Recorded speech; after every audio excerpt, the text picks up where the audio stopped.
Hogyha ránézünk erre az ábrára, akkor azt láthatjuk, hogy a magyar gazdaságnak a rendszerváltás óta eltelt 25 évben nagyon komolyan megváltozott az összetétele. Ezen az ábrán látszódik az, hogy Magyarország az OECD országok közül elég kiemelkedő helyen van a hozzáadott érték tekintetében, tehát a különböző Magyarországon gyártott termékek, szolgáltatásoknál a magyar munkaerőnek a hozzáadott értéke az kifejezetten magas. Nyilvánvalóan újabb, magas hozzáadott értékű működőtőke befektetéseket akkor lehet az országba várni, hogyha mindezt a fajta változást le tudja követni a magyar munkaerőpiacnak a helyzete is. Tehát amiről itt a panelbeszélgetésen is szó volt, hogy mind az agráriumban hiányzik minőségi munkaerő, de ugyanígy a műszaki, informatikai területeken, vagy a gazdaságtudományi területen is nagyon-nagyon komoly munkaerő hiánnyal kell számolni. Itt vannak azok a vállalatok, akik ezeket a magas hozzáadott értékű termelés, szolgáltatást nyújtják alapvetően egy globális piacnak nagyon sokszor, még magyar kis- és középvállalatok is nagyon sokszor, és ezt a trendet egyszerűen a magyar munkaerőpiac nem tudta követni. Ez egy nagyon fontos kiinduló pont volt, amikor azon gondolkoztunk, hogy milyen képzési rendszerrel lehetne valamiféle megoldást találni. Itt a következő ábrán ugyanazt láthatjuk Pepitában.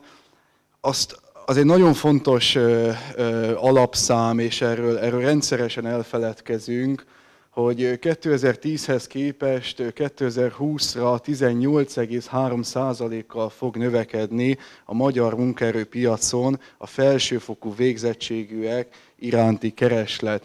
Ugye, hogyha megnézzük ezt a középső ábrát, akkor azt látjuk, hogy amíg 18,3%-kal növekszik Magyarországon a felsőfokú végzettséggel rendelkezők utáni kereslet, addig az EU átlag az mindössze 12,4%, és 2020-ra a középfokú végzettség, nyilván az bázishoz mérve, a középfokú végzettséggel rendelkező keresettsége a munkaerőpiacon nem úgy növekszik, hanem 5,9%-kal csökken, az alapfokú végzettség pedig 15,5%-kal csökken. Ez nyilván, hogyha megnézzük az EU-s átlagot, akkor természetesen kirajzolódik egy nagyobb európai kép is, ami azt mutatja, hogy nem csak a magyar gazdaság, tehát a magyar gazdaság elsősorban az európai gazdaság farvizén megy a magasabb hozzáadott értékű termelés irányába. Ez volt az alaphelyzet, és alapvetően a vállalati, a gazdasági oldalon, és hát ezzel kellett, vagy emellé kellett odaraknunk azt, hogy mik a jelenlegi képzésnek, a jelenlegi felsőoktatásnak a hiányosságai. Egyrészt nagyon fontos az, hogy jelenleg a magyar egyetemek, a magyar akadémia hát nem igazán adnak át gyakorlatorientált tudást, nem igazán segítik a hallgatókat hozzá ezeknek a soft skill-eknek, vagy puha készségeknek a megszerzésére. Ezért mindig fölmerül az a kérdés, hogy a feladata-e az egyetemnek az, hogy ilyen jellegű tudást adjon át. Sokan azt gondolják, hogy nem.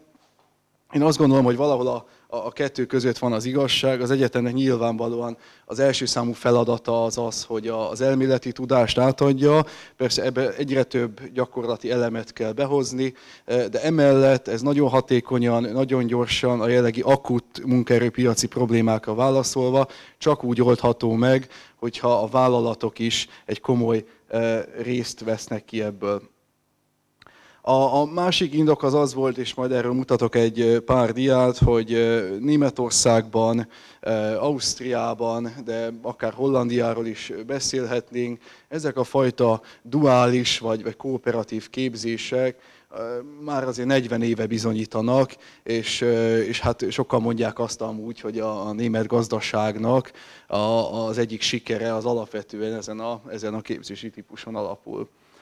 Ami egy elég nagy kihívást jelentett szintén a felsőoktatásnak, és ami egy kicsit felkavarta a képzési rendszert, az 10 évvel ezelőtt Magyarország Európai Uniós csatlakozásakor a magyar felsőoktatás az bekapcsolódott az úgynevezett bolonyai folyamatba, más struktúrában kerültek meghirdetve meghirdetésre a képzések. Ugye bejöttek az alapképzések, a BSC, mesterképzések, MSC, szétváltak az osztatlan képzések is.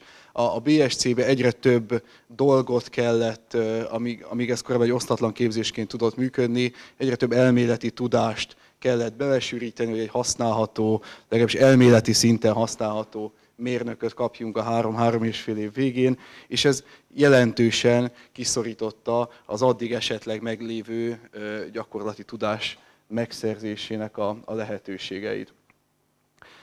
A másik nagyon fontos dolog az a felsőoktatásban a gyakorlatorientált képzéseknek a meghonosítása.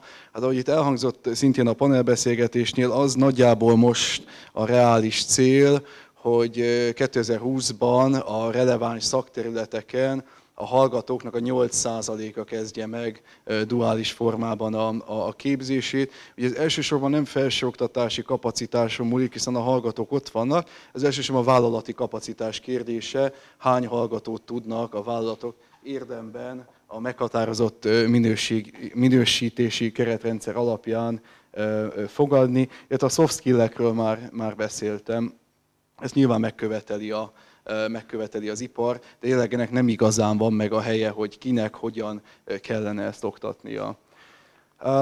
Nemzetközi tapasztalatokról az a modell, amit Magyarországon szabályozási szinten meghonosítottunk, az alapvetően a Baden-Württembergi modell. Németországban a felsőoktatás tartományi szinten van szabályozva, ezért nem beszélhetünk egy egységes német duális képzési modellről.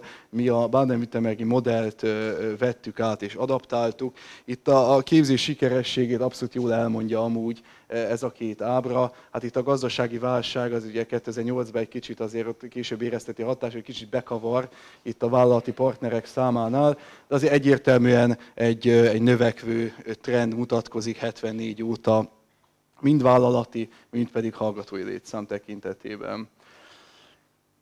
És akkor nagyjából így néz ki a képzés. Itt egy pár példát hoztunk arra, hogy nagyjából melyik területen mi az, ami az egyetemnek a feladata, és mi az, ami a vállalatnak a feladata. Ugye mind a három ellipszis az megjelenik mind a két oldalon. Tehát a vállalatnak ugyanúgy feladata az egyetem mellett a tárgyi tudásnak az átadása, csak amíg a vállalati oldalon ez gyakorlati ismereteknek az átadásával, és ezáltal adott esetben az elméleti ismereteknek a mélyebb megértésével történik.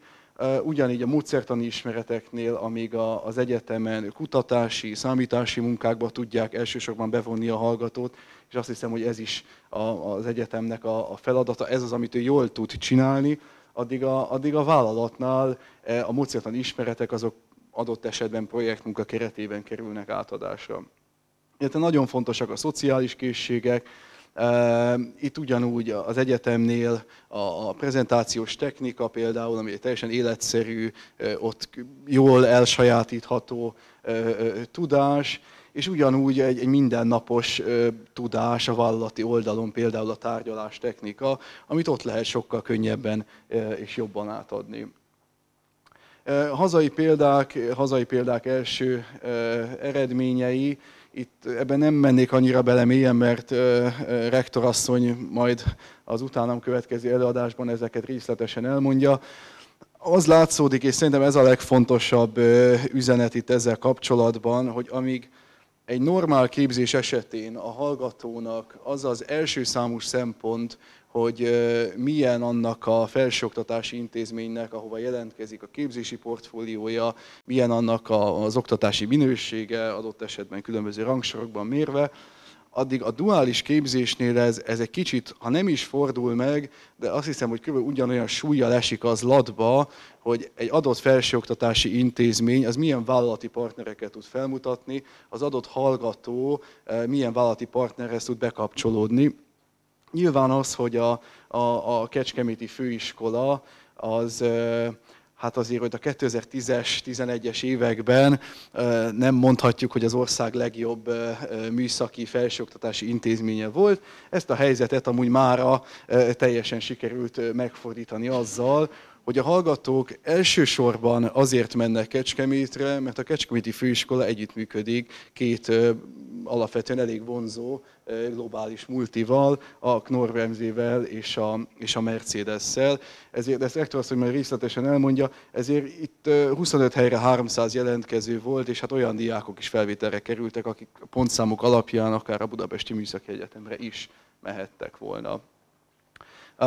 2015. szeptemberében indítottuk el az országos pilotot. Ennek az előzményei amúgy, hát nyilván a Kecskeméti Főiskola, amely modell amúgy alapvetően a Baden-Württembergi modellre épül, illetve van egyéb különböző kooperatív képzés is, amit vizsgáltunk, és azt hiszem, hogy ezeket is majd a szabályozási rendszerben szépen lassan el kell helyeznünk.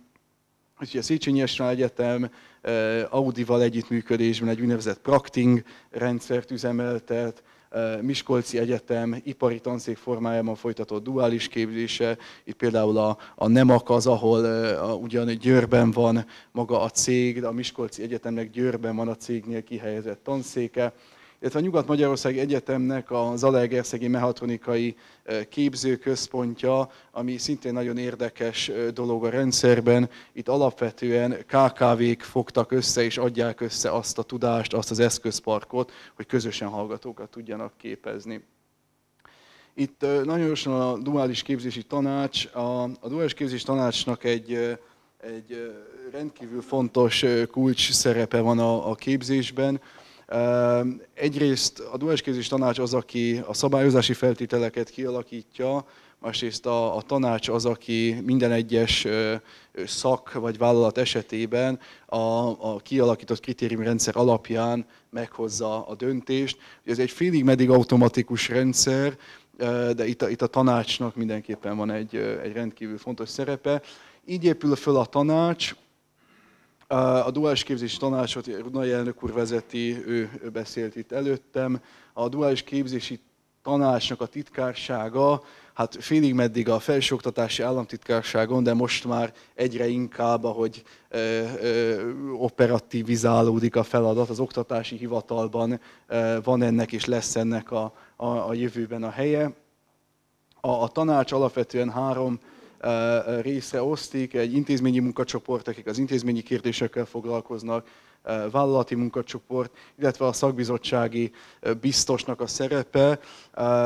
Ezt azért gondoltam csak ezt most megmutatni, mert itt a műszaki, informatikai, agrár és gazdaságtudományi szakbizottságok által kidolgozott kritériumrendszerek kerülnek majd bemutatásra a későbbiekben.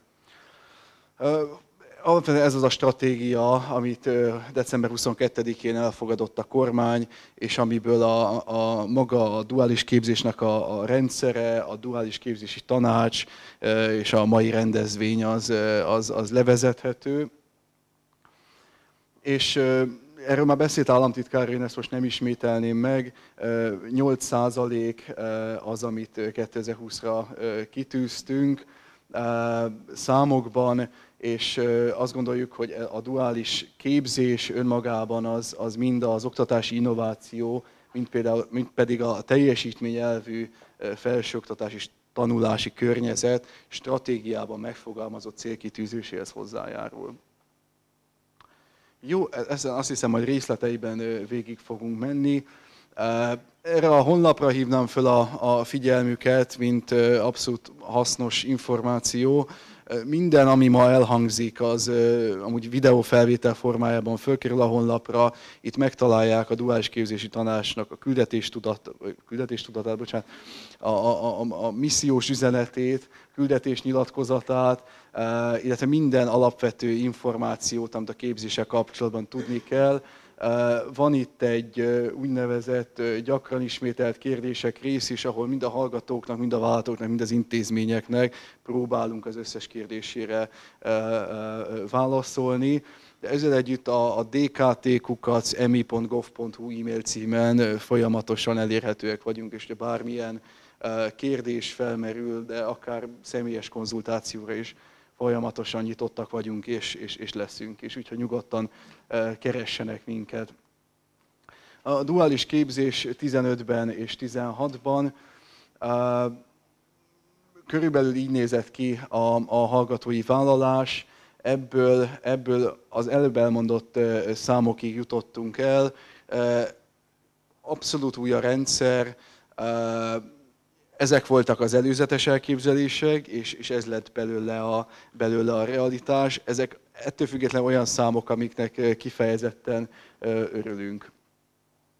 Itt ezek a végleges adatok, hát az azért szóval abszolút látszódik, hogy melyik volt az az intézmény, aki már felsőoktatási szempontból nézve, aki rendkívül komolyan vette ezt a feladatot, és annak ellenére, ugye most az nem meglepő, hogy a Kecskeméti Főiskolának van az egyik legmagasabb duális hallgatói létszáma, régóta csinálják ezt, relatíve régóta, de azt hiszem, hogy itt kiemelendő mindenképpen a Budapesti Gazdasági Főiskola, Nyugat-Magyarországi Egyetem és a Pécsi Tudományegyetem, akik annak ellenére, hogy idén kezdték el ezt először, rendkívül szép számokat produkáltak. Nagyon érdekes az együttműködő partnerek megoszlása képzési területenként, illetve a hallgatók megoszlása. Alapvetően sokkal több vállalatot és sokkal több hallgatót vártunk az informatikai képzési területen. Nyilván ennek megvannak az okai, hogy ez miért alakult így.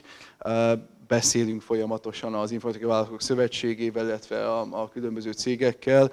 Addig, amíg az agrárterületen, a műszaki területen, vagy a gazdaságtudományi területen a különböző termékciklusok azért sokkal hosszabbak, mint az autóiparban, akár 7-9 év, addig az informatikában ez sokszor 6-9 hónapra rövidül.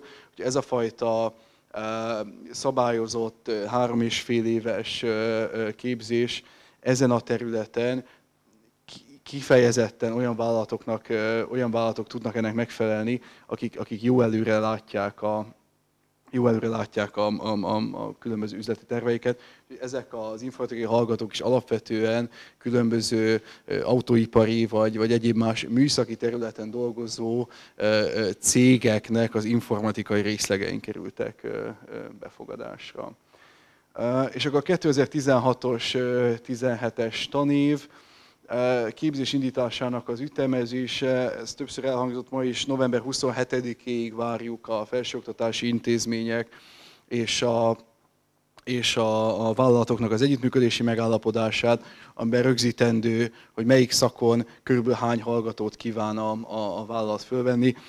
Volt olyan cég, aki mondjuk 5 hallgatóra kötött megállapodást, de végül is 8 jót talált, természetesen fölvette azt a 8-at. Volt olyan, aki többre kötött, de kevesebb jó hallgatót talált. Ennek nincsen semmiféle jogi kikényszerítő ereje, ennek igazából egy indikatív lényege van annak, hogy ezt mindenképpen megjelöljék, illetve az adott szakra alá kell írni ezt együttműködési megállapodást, kell erről egy szenátusi határozat a felsőoktatási intézménybe, illetve a vállalatnak ki kell töltenie egy úgynevezett önértékelési adatlapot. Nagyjából ennek a 3 dolognak a megléte az, ami érvényesíti a duális képzési tanács felé ezt a fajta igényt. Részben eltér a 15-ös és a 16-os év. 15 szeptemberében induló képzéseknél a vállalatoknak egy általános követelményrendszernek kellett megfelelniük, ugye azok, akik most kezdték a képzésüket.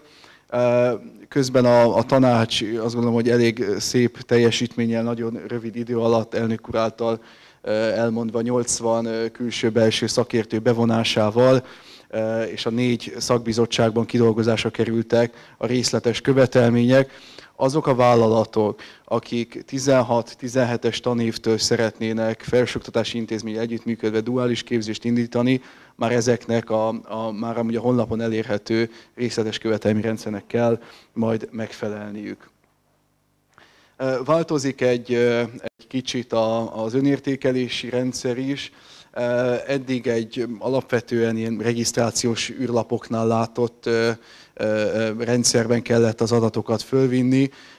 Közben hétfőtől elérhető ez a Duke becenévre hallgató, az Óbudai Egyetem által fejlesztett új rendszer. Ez egy sokkal interaktívabb rendszer lesz. Itt lehetőség van majd a vállalatok közötti, ez egy zárt rendszer, vállalatok közötti kommunikációra, vállalat felsőoktatási intézmény közötti kommunikációra, különböző eszközöknek, képzéseknek a megosztására, összekoordinálására. Úgyhogy ez azért egy ilyen értelemben egy jelentős többletet hoz majd a vállalati, illetve intézményi együttműködésekben. A TAMOP 411F pályázat keretében 3 darab fő fehér könyv került kidolgozásra. Az intézményi fehér könyv szerint felsőoktatási intézményeknek, hallgatóknak biztosít egyfajta útmutatót, illetve a vállalati fehér könyveknél ott létezik egy alapkönyv, illetve az kibővítésre került képzési területenként 30 darab vállalati fehérkönyvvel. Ezeket is folyamatosan, ahogy készen vannak, ahogy megvan a jóváhagyás, ezeket a dualisdiploma.hu-n elérhetik. Én azt gondolom, hogy ez rendkívül nagy segítséget tud majd biztosítani az együttműködő partnerek számára, hiszen ezáltal sokkal egyszerűbben elkezdhető ez a képzés. Én nagyon szépen köszönöm a figyelmet, egy kicsit meg vagyunk csúszva az idővel. Hogyha van kérdés esetleg most még hozzám, akkor nagyon szívesen válaszolok. Jó, nagyon szépen köszönöm, és akkor át is adnám a szót rektorasszonynak. Köszönöm szépen a figyelmet.